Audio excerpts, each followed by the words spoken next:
horornya kan banyak hantunya, kalau ini nggak ada. Nggak ada hantunya, tapi dia kayak di apa sih, diguna-guna gitu kan. Kan banyak orang ya zaman sekarang diguna-guna supaya kita terpengaruh atau apa, paling guna-gunanya itu. Nggak, kebetulan ini horornya juga bagus sih gitu kan.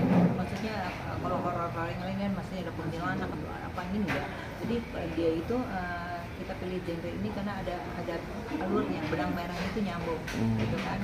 Mertuanya nggak suka atau apa, itu jelas karena kesini dia cinta, dia memperjuangkan cintanya dia gitu di sini, dia sama suaminya dan anak-anaknya gitu. Dari film ini sih, jadi di sini sebagai dia orang tuna bicara gitu, dia itu memperjuangkan keluarganya, suami dan anak-anaknya, untuk memperjuangkan hidupnya ke depan.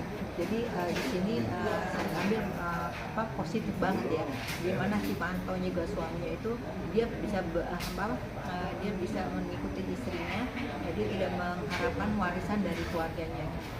Ini syutingnya sih hanya 3 minggu ya. Jadi pas dari persiapan produksi sampai ini dari bulan Juni kalau salah saya ya sampai tayang ini hampir setahun.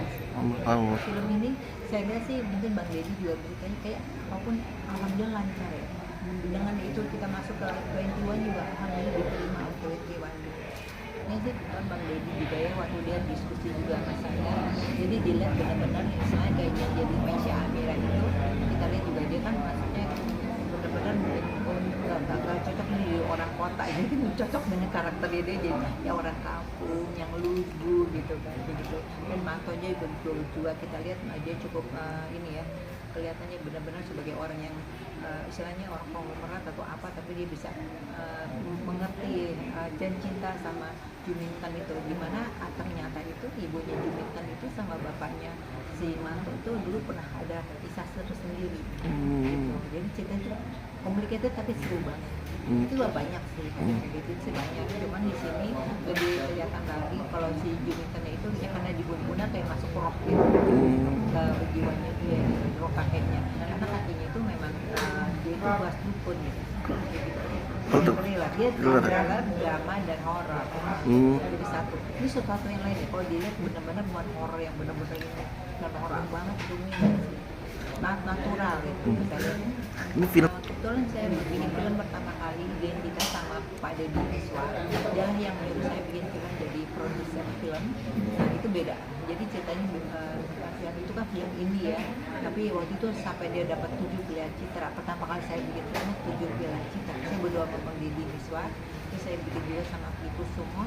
Itu aksi yang saya itu juga Vino Bastian tuh ngetop juga sekarang ya. Saya bikin film tapi itu juga nggak jalan juga. Akhirnya karena saya lama-lama saya suka bikin film, saya bikin film lagi sama MD pas lagi stroke itu, saya bikin film kali-kali kacau.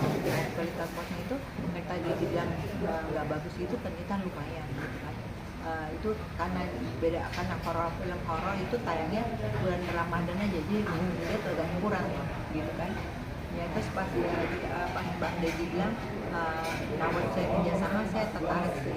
Pas lihat dia pas saya di Mekah bilang, ibu mau nggak kerjasama sama saya? Saya bilang ceritanya gimana? Pas dia bilang cerita benang merahnya, saya tertarik. Saya pikir bagus juga, makanya saya pikir oke deh.